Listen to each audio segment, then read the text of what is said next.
Esse vídeo aqui de 1973 está viralizado na internet, muita gente está tendo uma dúvida sobre uma pequena fala e eu vou te explicar logo depois do vídeo. Antônio de Goiás. O senhor está com quantos anos? 118. 122 quilos. No tempo da escravidão, o senhor trabalhava onde? Essa minha trabalhava, deu Pedro.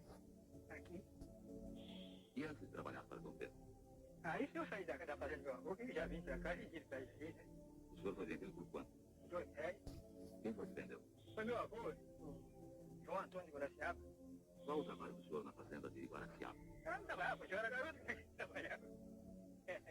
E depois? Aí depois de bom ano eu fiquei aqui na fazenda, fui reprodutor. O que é ser produtor? Reprodutor que vinha dizer que era pra dar raça com as crioulas. Pra vender. É porque tinha a sazala, vinha aquelas raparigas e vinha um reprodutor que era de raça pra dar a produção na fazenda.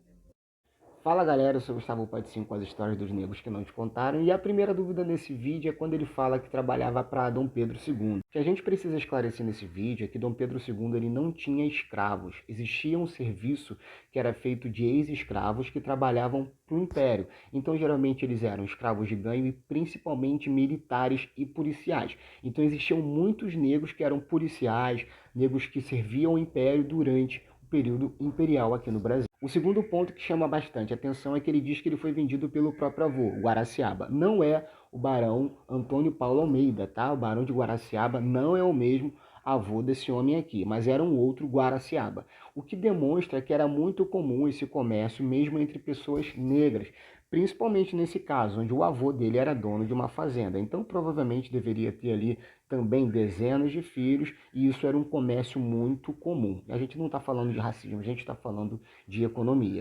O terceiro ponto é que explica um pouco do sorriso dele e também a idade, porque a gente sabe que os negros que trabalhavam na roça tinham um período de vida um pouco curto, mas no caso dele, ele era um negro reprodutor e fala isso com um sorriso no rosto.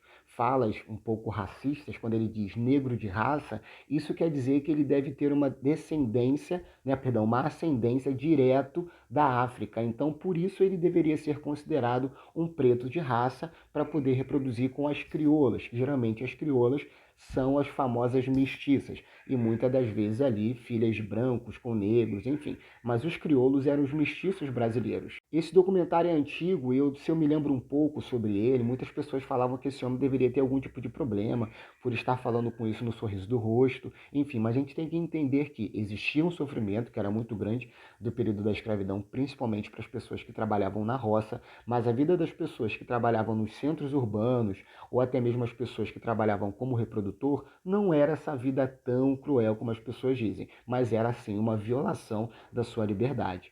No documentário da Hebe Maria Matos, ela fala bastante sobre isso, sobre negros que ganhavam um pedacinho de terra e ali eles já conseguiam explorar e tinham uma vida totalmente diferenciada, e escravos de ganho que só por fazer pequenos serviços já conseguiam ganhar sua alforria e simplesmente viver a vida sem esse famoso sofrimento. E esse vídeo aí traz um paradoxo entre o escravo do campo e o escravo urbano, onde o escravo do campo trabalhava horas incessantes, tinha uma vida extremamente cruel e um tempo de vida muito menor, e o escravo de ganho ou escravo urbano, que geralmente tinha uma vida bem mais tranquila. E o escravo reprodutor era aquele que precisava estar bem alimentado, não sofria nenhum tipo de castigo e simplesmente nem tentava fugir, porque a vida dele era esse aí, sorriso no rosto, escravo de raça reproduzindo as crioulas. Complexo, né? Mas gostou do vídeo, já sabe, curte, comenta, compartilha, segue a gente para mais e até a próxima.